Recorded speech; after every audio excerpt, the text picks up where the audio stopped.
Good afternoon, everyone, and welcome to the Rotary Club of Madison. I'm Charles McClymans, the club president, and it is my pleasure to welcome you all here today. A nice fall day, and it's great to see such a full room of people. Wonderful to have you all here today. Today's meeting is sponsored by Janet Perino and Nick Topitsis.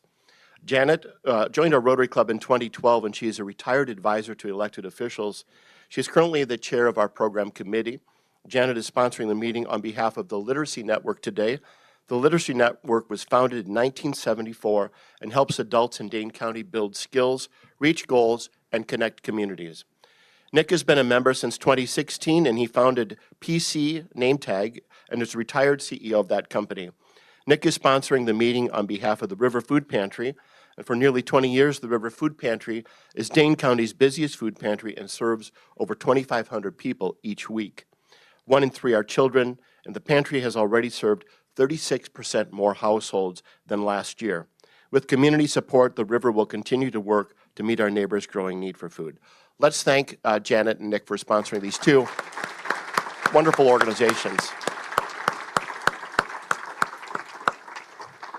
I love that our members are sponsoring and featuring nonprofits in the community. It's a wonderful, generous way to continue our philanthropy in the community. I also want to share that there's a success story.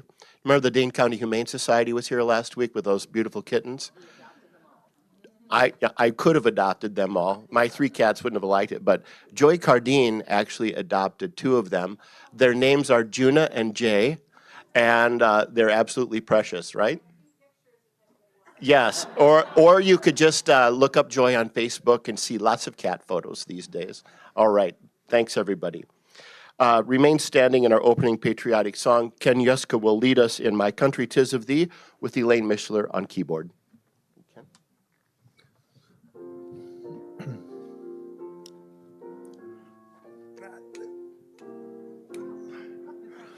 My country 'tis of thee, sweet land of liberty, of thee I sing. And there my father died, land of the pilgrim's pride. From every mountainside, let freedom ring. Wow.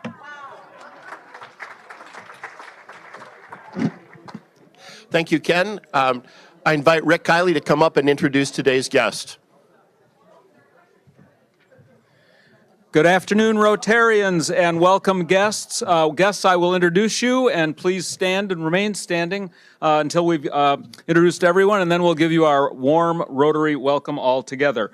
First, we have a visiting Rotarian from the Elmbrook Club near Milwaukee, David Irwin. Frida Bjornsdottir is a guest of Melanie Ramey. Tim Hallock is a guest of the program committee. Eva Hitchcock is a guest of Rob Stroud. Nicole Lopez Percopile is a guest of Charles McClymans. We have 4 visiting Rotaract Interact Advisory Committee members. Maya O'Rourke, Alyssa Ortiz, Alec Schabowski, and Camber Walvert. And then Robin Ryan is a guest of Janet Perino. So, welcome our guests.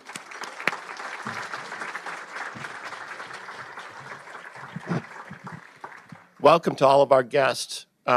Today's moment of gratitude is going to be provided by Valerie Rank. Valerie, come on up here. Valerie has been a member of our club since 2012, and she will soon be retiring as CEO of Habitat for Humanity of Dane County. She is also our current foundation president, right? Foundation president. Come on up, Valerie. Oh, that's loud. Thank you, Charles. So you probably know that most surveys show that people join organizations because they want to have a business benefit, but they stay because they're grateful for the personal relationships. And I think that's especially true of Rotary. I joined because I was told I had to. So I had a Findorf leader on my board at that time, and he made Tim Stadelman be my my mentor. So Tim was the one who brought me to Rotary, and that relationship has lasted more than 10 years, and I'm still grateful to Tim for bringing me to Rotary and helping me on board. Another example of a business and personal intersection is I've loved our dinner and discussion group. How many of you are in the dinner and discussion group? Isn't it fun? I love that. And we have some amazing conversations, and I love some of the intersections I've learned that I have a lot of things in common with a lot of those folks. And one of them is Lynn Roth. And he shared with me that he has an interest in affordable housing. And I'm grateful that Lynn Roth is now on the board where I work. And he and his wife Jean are personal supporters as well. So that's been a wonderful intersection. My last example is Rotary brought me together with Julie Bennett, who I'm sitting by today from St. Vinny's, and Michelle Harris from Goodwill. Is Michelle here today? So those two women have been a great, with our restore, we've been a really interesting intersection. And after one chat at Rotary, we said, we should really be looking at how we could work better together. So I had them over for dinner with our spouses, and we bonded, we built trust, and we're talking about how we can work together more in future collaboration. So that was a really cool thing that Rotary did for us. So I'm grateful that Rotary challenges us to do beneficial things to all concerned. Thank you, Charles.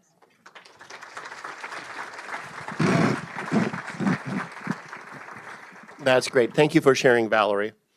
I would now like to ask Janet Perino to come up, and she is this year's Program Committee Chair and today's meeting sponsor. Janet has an announcement for us.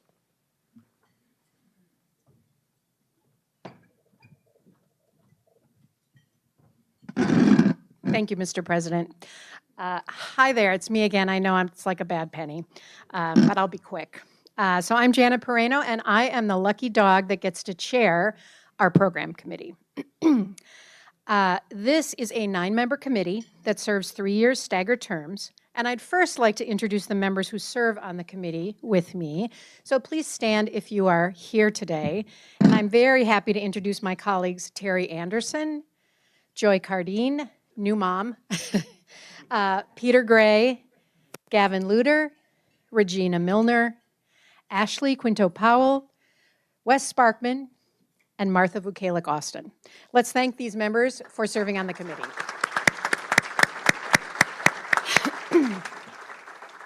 Great, great, great group of people. So our committee has a tall order. From our membership satisfaction survey, we know that speakers are one of the main reasons that members belong to our club. So our committee takes that very seriously. And we work to bring timely issues while including a variety of topics of most interest to our members.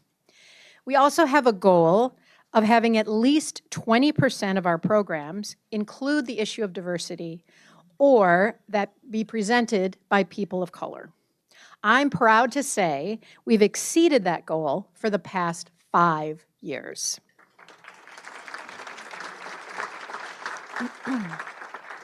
So we have annually surveyed our members about program interests with a quick break during COVID. But our program committee, we use that data on what is of interest to our members as we work to schedule speakers. Tomorrow, you will all receive a link to a very, very short Rotary survey on our programs. We're keeping the survey questions the same as past years so that we can watch for trends and any major changes from one year to the next. I also want to remind members that we do have a program suggestion form. There's a link on our website in the downloadable forms section, and you can use it to submit ideas to the group. As Regina reported to us last January, we have only about 42 program slots to fill each year, and we typically receive more than 200 requests every year. That means that less than 1 in 4 ideas actually make it to the podium. So please do not feel rejected if your idea doesn't get taken. There are just so many terrific ideas, and we just run out of weeks to schedule great programs. And it's wonderful to have this embarrassment of riches. So thank you for your attention, and I hope you'll take a few minutes to complete the program survey that will be in your email box tomorrow morning. Thank you very much.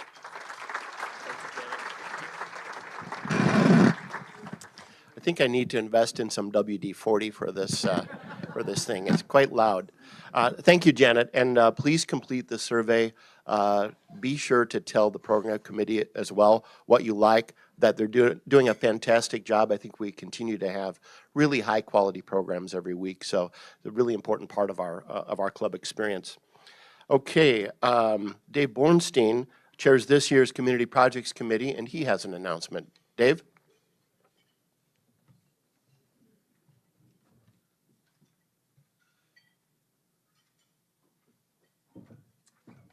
Thank you, President Charles. On October 11th and 18th, we are sponsoring a book drive with the Madison Reading Project. Sorry. You'll find on your table a yellow flyer that outlines the kind of books that they're seeking. It's essentially targeting toddlers to teens, either new or gently used books. We will have a table outside of the dining room on the 11th and 18th, should you like to bring books to Rotary. If you prefer to buy them online, there's a link on the yellow flyer that you can click on. It'll take you directly to the Madison Reading Project website, give you a choice of 3 vendors to choose from. You can order your book online and they'll ship directly to them. Thank you.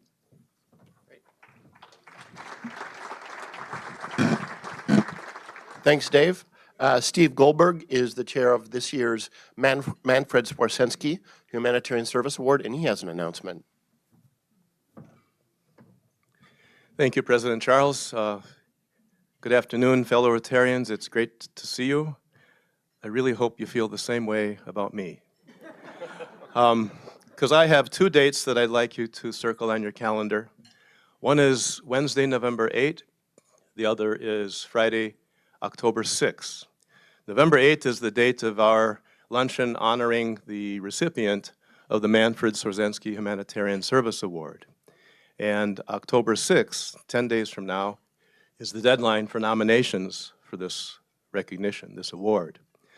This award recognizes and honors the life and legacy of Rabbi Manfred Swarzynski, a longtime member of this club and much loved.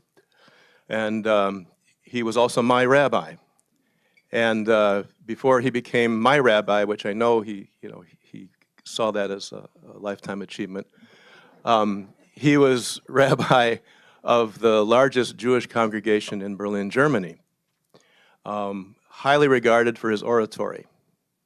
And in fact, people would come from all over Europe just to hear his sermons at his Berlin synagogue. A synagogue that unfortunately was destroyed and burnt to the ground by the Nazis in 1939. And the rabbi was imprisoned in a concentration camp. And he made his way eventually in 1942, I think it was, to Madison, where he became the founding rabbi of Temple Beth El on the west side of town. He was much loved and highly regarded by his fellow clergy in the Madison area. Priests and ministers and other faith leaders considered him Madison's finest Christian. That's how ecumenical he was and how much of a bridge builder he became, both in this club, where he was a member for many years until his death in 1981, as well as in the community. So in 1982, this club established the award in his name. This year is the 42nd year of that award being conferred. And you'll be happy to know that the recipient doesn't need to be Jewish, the recipient doesn't need to be a Rotarian, and as I've said before, the recipient doesn't even have to be as good looking as I am, a low bar.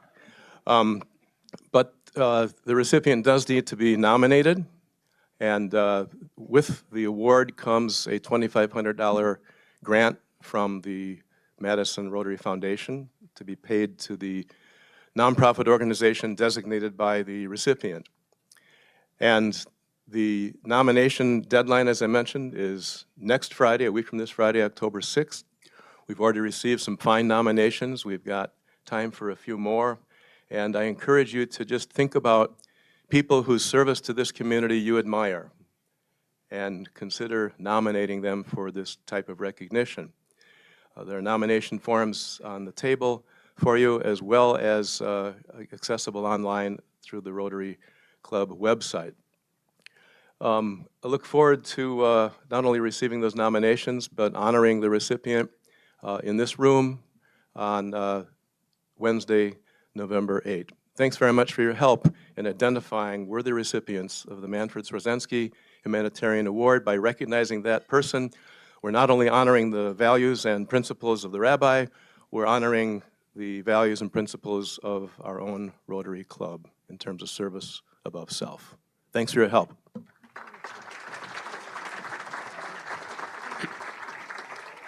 Thank you, Steve. We appreciate the committee's good work.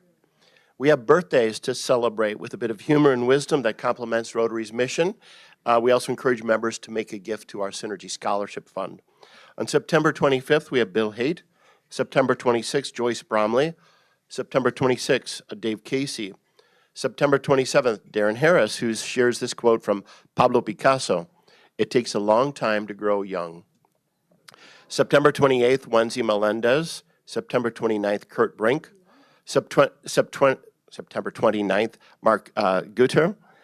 September 30th, Bill White.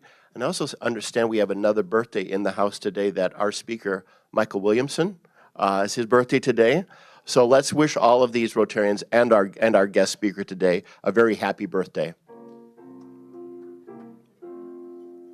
Happy birthday to you. Happy birthday to you. Happy birthday, dear Rotarians. Happy birthday to you. Yep.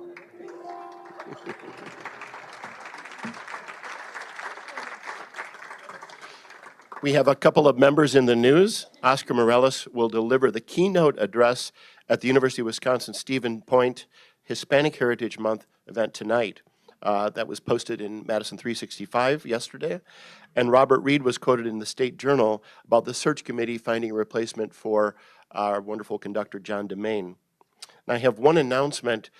Tonight we have 32 members signed up for our Culinary Arts Fellowship at Osteria Papavero. It's a wonderful 5-course meal.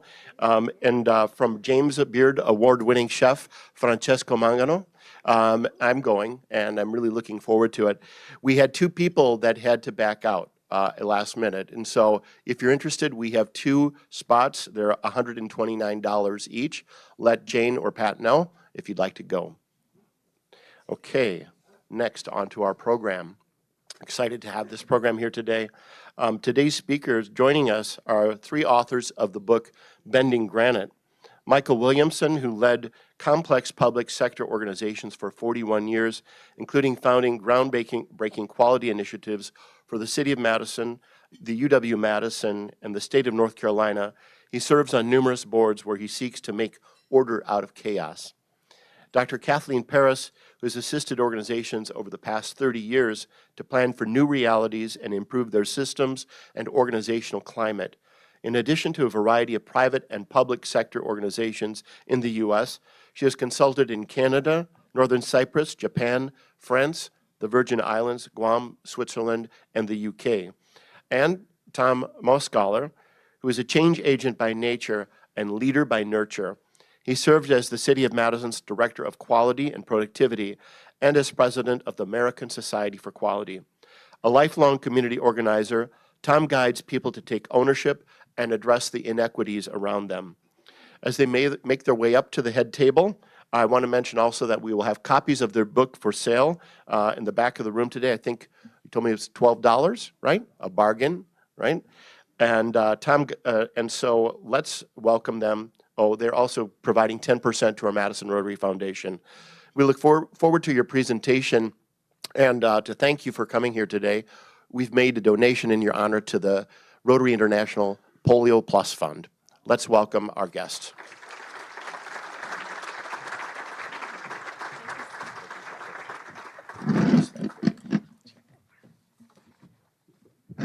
Thank you so much, Mr. President.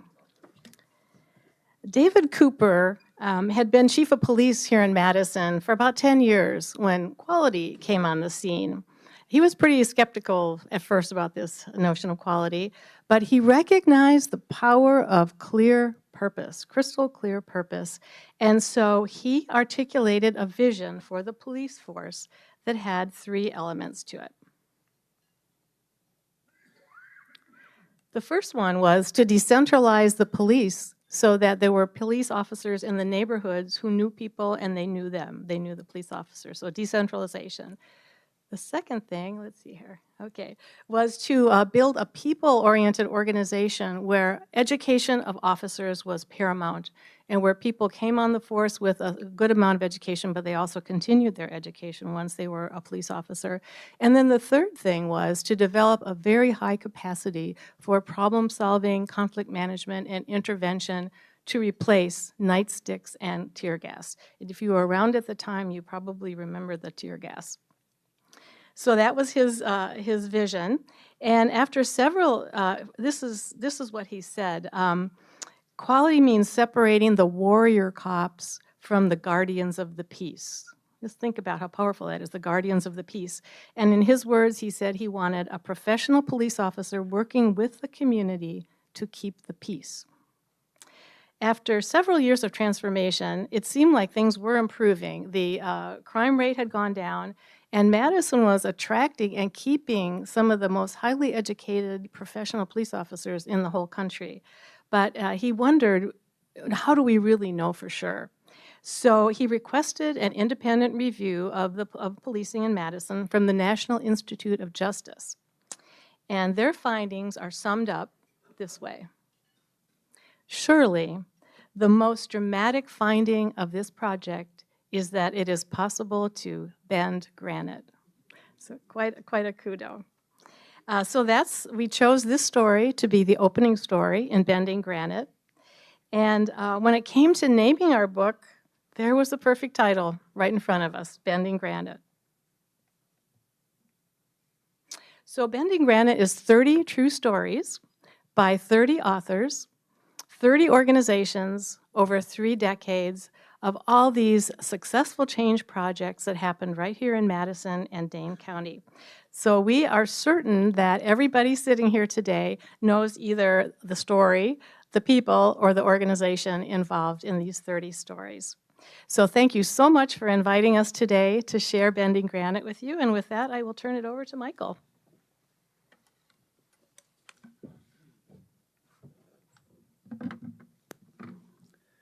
Good afternoon. My name is Michael Williamson. Charles, I want to thank you and all of you for having us here today. And I want to thank you for that great introduction. I wish my wife and my mother had been here. My wife would have enjoyed it, and my mother would have believed it. So as you just heard Kathleen say, 30 authors, 30 organizations over 30 years. You're going to hear a couple stories today from the public sector and education, but it covered all the sectors in Dane County.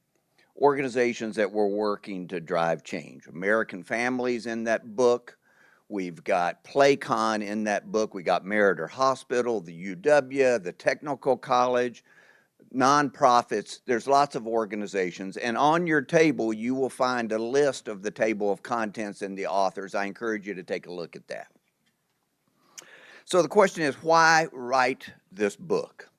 Well, one of the things was to capture it historically, because this was an amazing, productive, effective time for organizations in Dane County.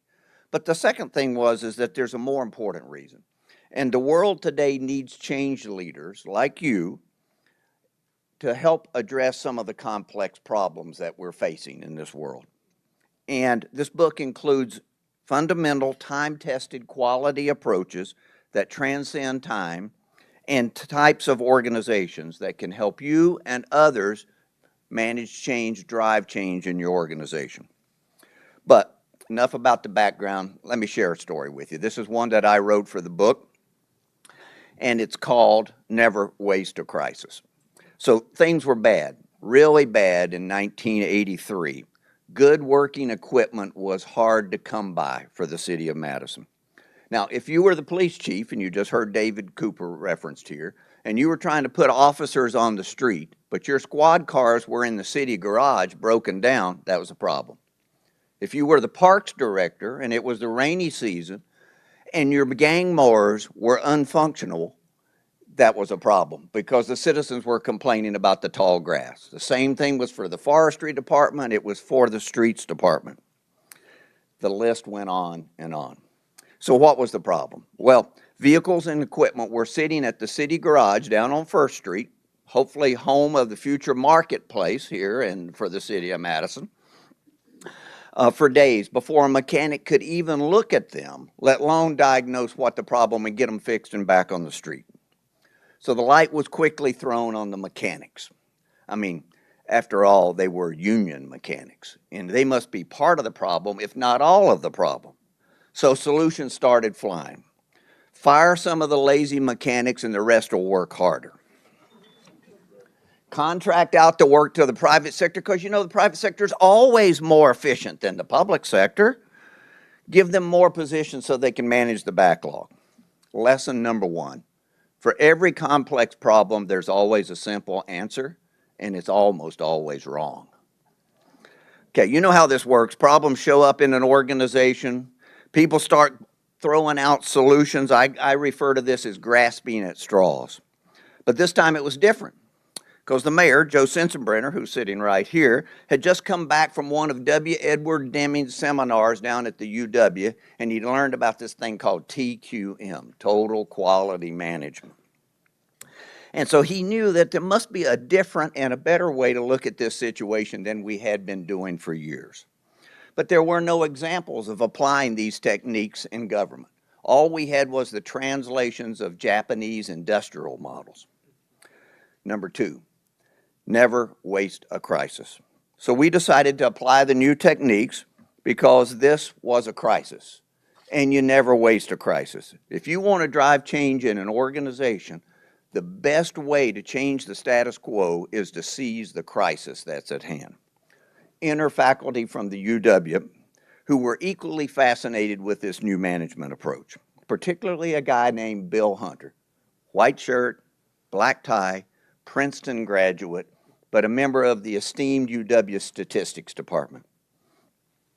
Lesson number three, the 85-15 rule is alive and well. Now, fortunately, Professor Hunter understood that the 85-15 rule was 15% of the opportunities for improvement are in the hands of the workers.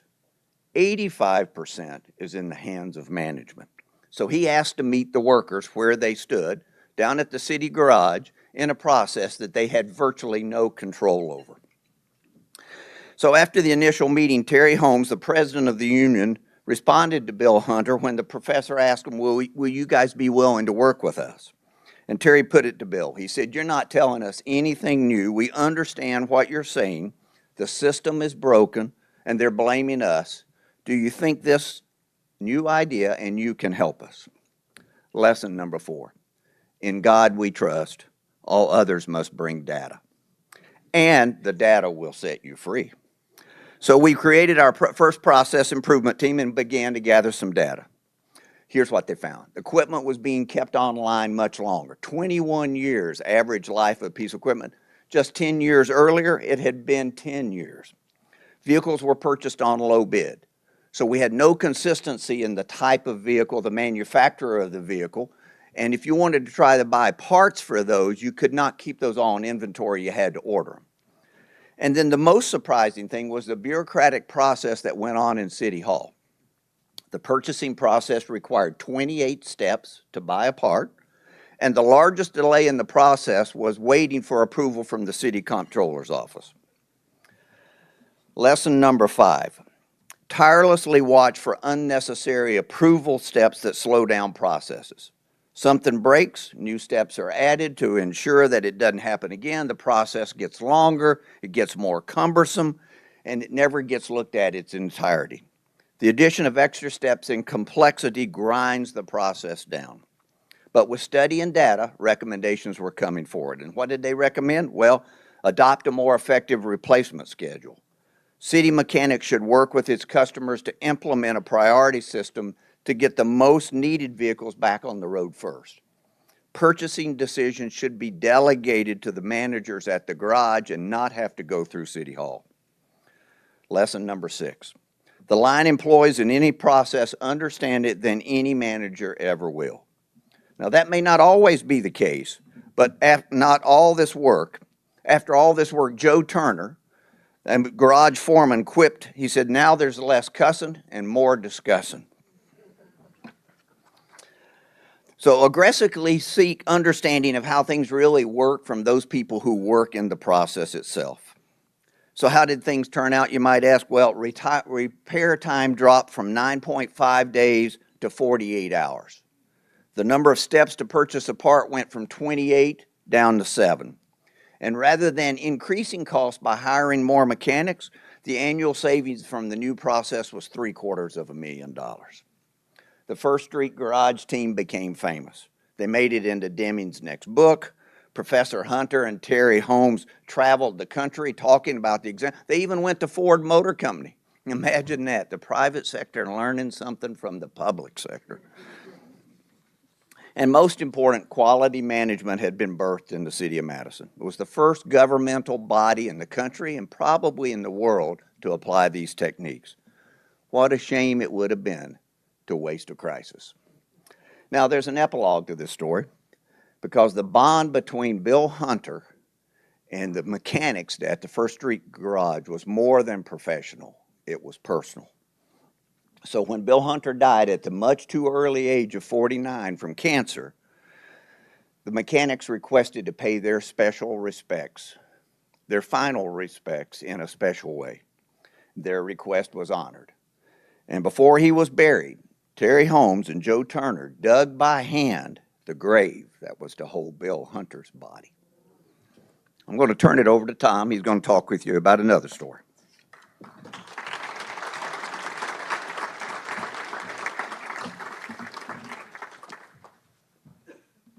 Good afternoon.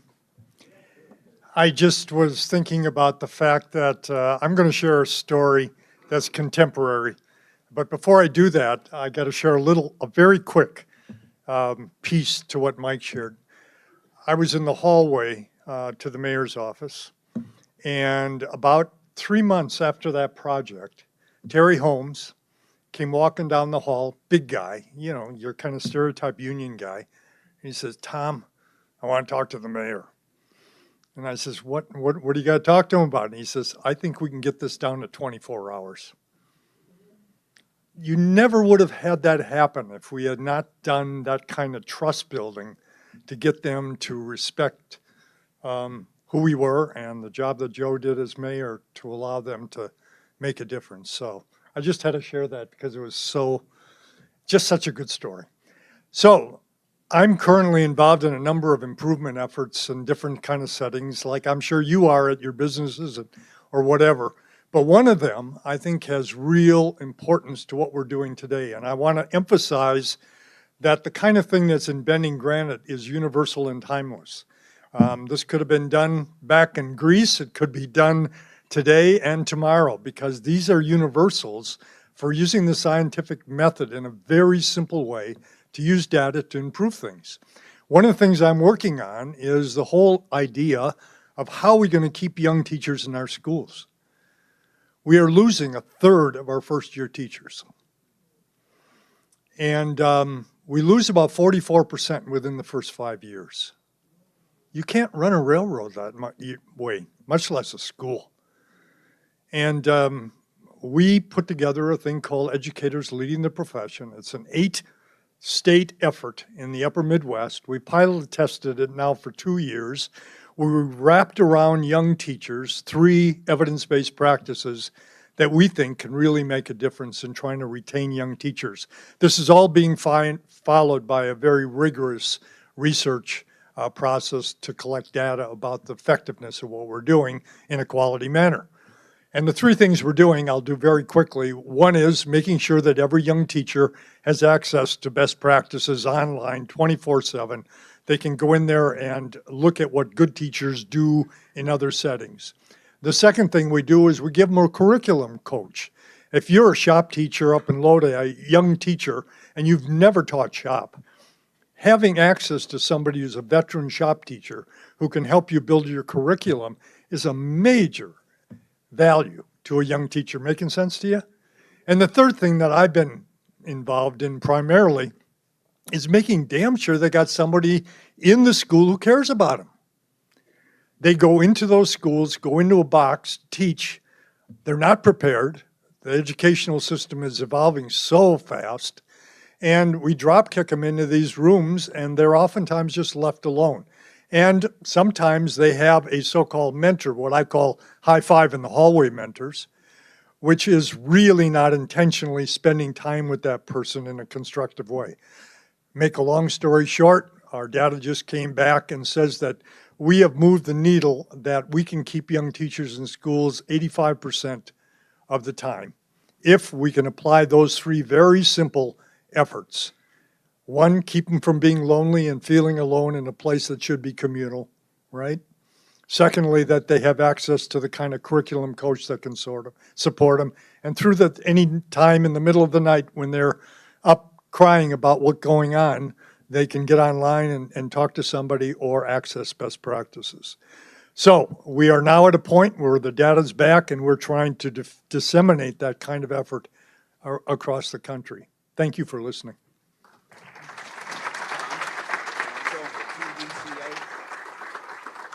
Yeah, thanks. I need guys like Mike and Catherine to keep me on. Takes a village, you know how that. Yeah. So that's why we brought the book with a whole bunch of us. So many of you are familiar with this, but it is one of the things I'm teaching the young teachers in their classroom. It's the basis of bending granite, which is you have a plan for doing something, right? You want to make a change in the police department, in motor equipment, whatever it might be. You got a plan, you got a hunch, you got an idea. You try it out. You try something. You don't wait for perfection. You try and seek a way that you can do something about it. Then you learn by checking on what happened, what we call the study stage, right? This, by the way, is where I see most organizations don't stop and do the study, right? And as a result, they keep doing the same thing over and over again and expecting different results. And then finally, the A, the ACT, which is 3 A's. Adopt, adapt, or abandon. It worked. Let's build it into our system.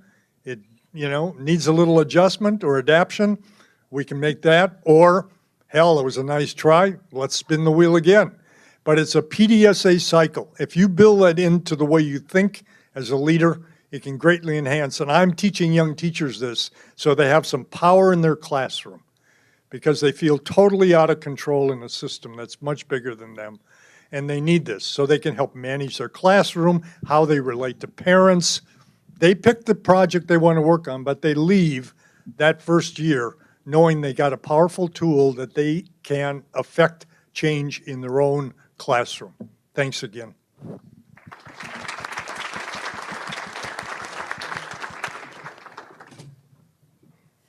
Thanks, Tom.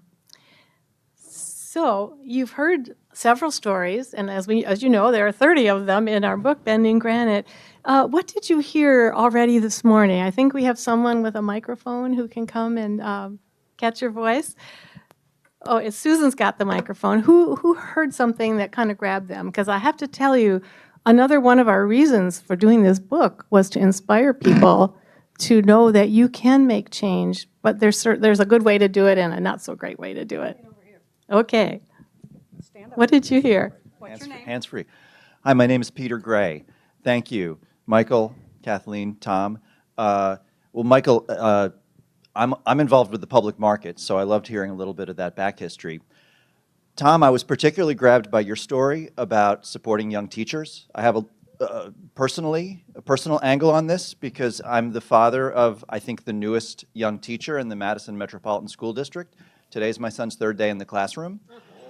And I'm curious if the Madison Metropolitan School District has ELP and is doing this, and if not, what advice do you have for young educators? Thank you. So the pilot test was done in 8 states. So we took 150 young teachers and wrapped these things around, right? But you can help me, you can help us, educators leading the profession, by trying to nudge the school systems to do this. Because their screens are so full of so many things, we're having a hell of a time getting them to appreciate what it's costing them, what we would call the waste of good quality, a young teacher, because they are not thinking about how they get these folk properly cared for when they're new. So we can put our heads together and figure out a strategy. I'd love that, because the answer would be no. We have not applied it, and it should be applied. Thanks for your question. Do we have any other things that kind of touched you or inspired you or really perked up your interest from what you've heard? Darren, Susan, Darren. I'll be good. Hi, this is Darren. So good to see you, good friends up here. So I was struck with how personal these stories are, right? And that was a theme that ran through it. And so when you think about data, I don't automatically think, oh, this is going to build trusting relationships. So it's an interesting paradox that you're making a change based on data, and yet you're developing these really close, intimate, lifelong friendships, relationships. So that's what stood out to me.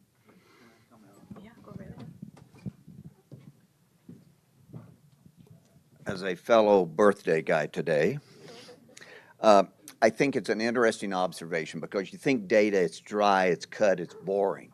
I think the distinction is the relationship and asking the people who are doing the work to gather the data. Intrinsically, they think they know what's going on. We as managers rarely do. The further you get up the chain, the less I found that I've learned my 41 years of managing. But asking the people to gather the data and getting that, it actually put something substantive behind the impressions. But in asking was one of the big steps, is that I'm willing to listen to you.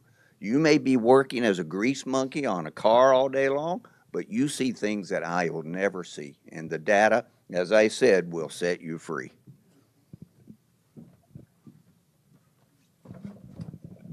By the way, I just got to add to that. So I come out of the background as a community organizer, inner city Chicago, Philadelphia.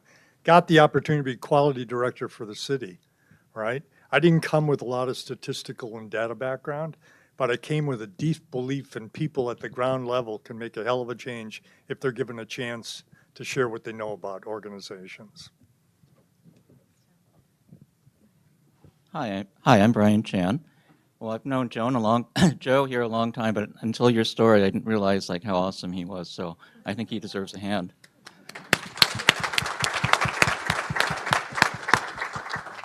And my question is, in terms of TQM at the city, has that continued on with other mayors? I mean, are we still doing that? I mean, where are we at with the current city process? So I was there about 16 years, and we moved through from Joe to Sensenbrenner to Bauman and Soglin. And we held serve, and there's wonderful stories, but we don't have we don't have the time to tell. Paul was a real cynic about this stuff, as you know, any of you know Paul. But he came around and became a real champion of helping us at the front line get this stuff, kept it going. So we held it that long. Now today you can ask your current mayor, because I don't know where we are. Tom, you want to talk about the city garage today? Oh, for those of you who have not been to the Madison City Garage, you got to do it. It is literally a world-class facility. And it is built on a lot of the work we did 20 years ago. It is one of the best sustainable motor equipment facilities in the country, and people come from all over the world to learn about this. And you probably don't even know to be proud of it as citizens of this city, but it is a world class. Go down there, look at the infrastructure you have, and it including the first electric fire truck in the country that is being pilot tested there. So it's a special place. Get down there. The guy who runs it would just beam to have you come, and he'd take you for a walk. I want to just add that in the police department, part of this effort was there were no women. There were absolutely no women police officers when David Cooper took over. And now they're well represented, as well as members of minority groups. There were no minority officers. So the other thing that remains to this day is the high expectation for education. We have very educated police officers. My name is Ron Luskin. This question may be directed to Tom, but perhaps others would comment as well. You know, many of us are inspired by this whole concept of total quality management. I know I was inspired by you, Tom. And many of us, as we're trying to bring forth some initiatives, find out that we are encountering institutional resistance. We have perhaps people who are sabotaging the effort.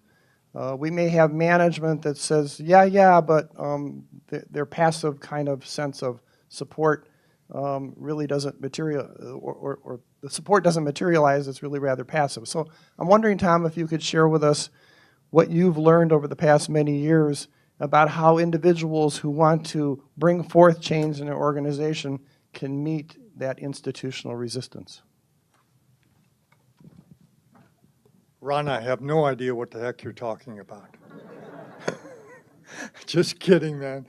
I've spent my life banging my head on these kind of systems, but I think the thing that I learned as an organizer, which is the importance of one-on-one relationship building, which I think Rotary exemplifies. It starts with really spending time out there. When I came to the city, I didn't know what to do as a quality director. I mean, we had Japanese documents, but we didn't have a lot of other stuff.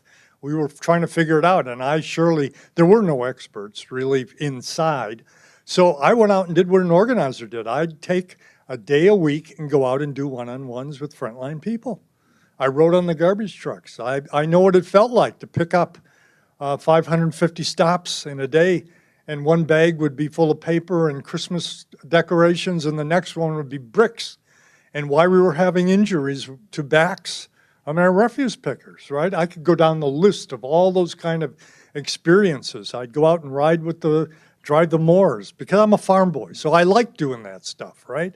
But it was about getting down in what the Japanese call the gemba, getting on the floor, listening to the people, and then making them an offer to sit down and in a constructive way, using data, be able to show that you can be empowered to make a difference in the world. So, in a succinct way, Ron, and we did that at Erdman when I was vice president over there. You experienced that with me. We gave it a hell of a run. So, thank you.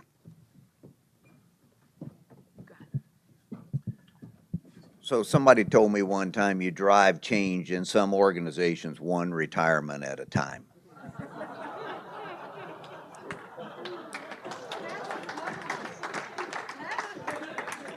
And I have lived that. I've been beat with that stick. I'm just telling you. But I will answer the question.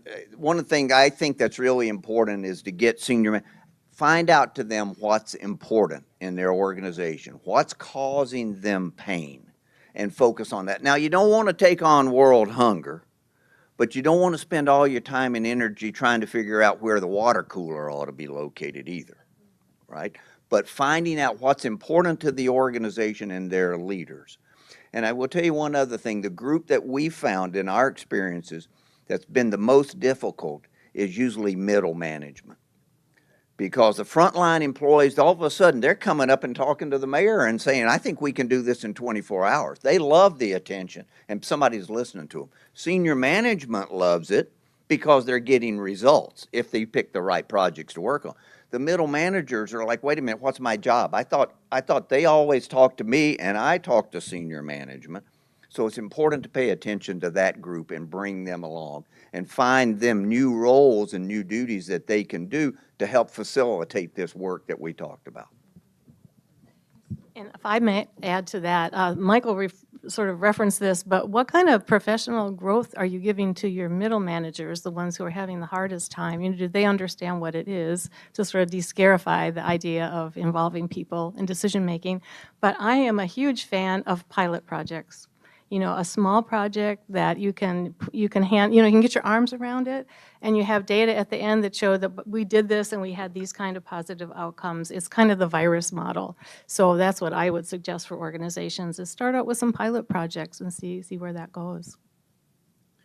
Hi, Jeremiah. So I guess a question to drill in a little bit further to what you were just talking about with retirement being the key to change. So in the literature about management and change, there's sort of this ongoing debate of process versus people. right? If you get the right people in and the bad people out, your processes will get straightened out. If you get good processes, the bad people will leave. So all your stories were kind of process oriented, I think. You change the process and improve things. If you think about all of the stories that you have, is there any sort of generalized insights that you could offer on the question of process versus people and whether one leads to the other, or how you think about that? Oh, thank you so much for asking that question. Yes, we do have a model, and you see this model actualized in every single one of the stories. And the first one is purpose, crystal clear purpose. We're much better at telling people how to do something than why we're doing it. And purpose can deteriorate very quickly over time. So the first piece of our model is purpose. The second piece is process. And is what we've been talking about, and having a change process, but realizing that anytime you change something, there's a bunch of processes that are like the wires in the walls you may not even know about at the beginning. So processes, attention to process, and then the last one is attention to people, respectfully asking people and getting used to asking questions. You know, a lot of managers think I should know everything, so I don't think I need to ask anybody anything, but really asking questions of the people, asking them, what are you worried about? We're going over to this new software. What gives you heartburn at night? So it's not either or, and you having all these things together, purpose, processes, and involving people, that is what creates sustainable change. I think we have time for one more, maybe. Mark Clear. I want to ask about one particular kind of institutional resistance, hey Tom, and that is initiative fatigue. And it seems like schools especially are particularly susceptible to this, and how you fight that particular kind of resistance. You know, one of the questions I would always ask, and I know what you're talking about, some of that, a lot of that comes from outside the schools, you know, and is mandated. What are we already doing along this line? So maybe it isn't all new. You know, what are we already doing? So that's kind of my answer to it. Do my colleagues have a suggestion for initiative fatigue?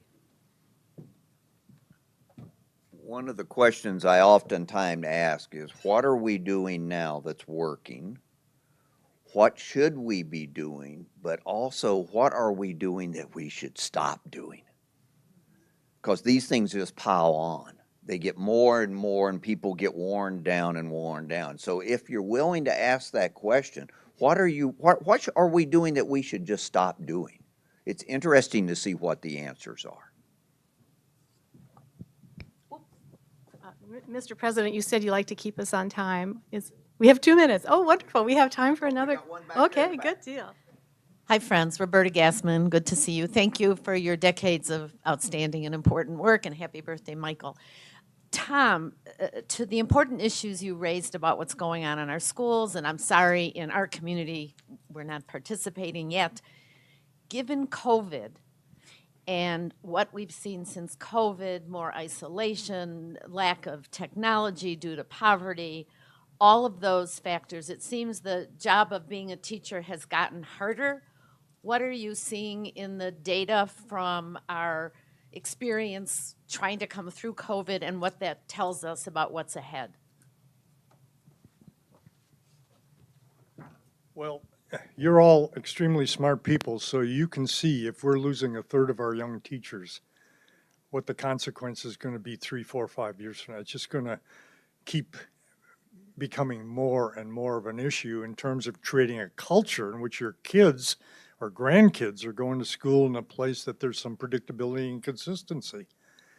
And so that really becomes an issue. And what I'm trying to do is, you know, if you understand a little bit about the idea of quality, it's about picking off pieces that you can affect, and then take other pieces and other pieces. And we are, with the young teachers, if we can make them feel empowered in that classroom and that they have control. And I just got to share a very short story, and I understand our time.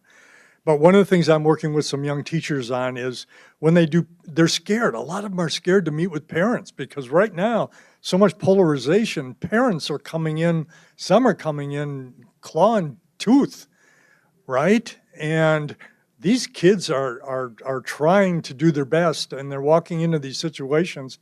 And so we're pilot testing a very simple thing. I said, why don't you just ask them, tell me why you love your kid. I'd like to share why I love them. and it has transformed the way in which that parent relates to that teacher. Am I making sense on that? Rather than you get 5 minutes and here's my report, the transactional, here's my papers, and we can do all that. But just asking, tell me why you love your kid, what you love about your kid. Transforms the relationship with the teacher and the way in which the conversation occurs with parents to build a bond for that young teacher. So we're doing hundreds of those kind of pilot testing right now and documenting those. So, Charles, just before you get, I want to just remind people that the book is a point in history, but this work is continuing. On your table, you will find a paper that gives you, we have a website. There's also a bookmark on there. We encourage you to take that. We have a website. We also have podcasts that we're doing where we actually we interview and talk to the people who wrote in the book. So continue to look at that. We're adding new stories to it all the time. And thank you once again for having us here today.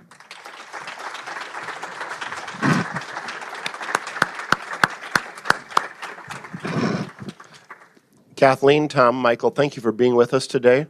Fascinating. Again, the books are for sale, $12, 10% coming back to the Madison Rotary Foundation, so be sure to get one.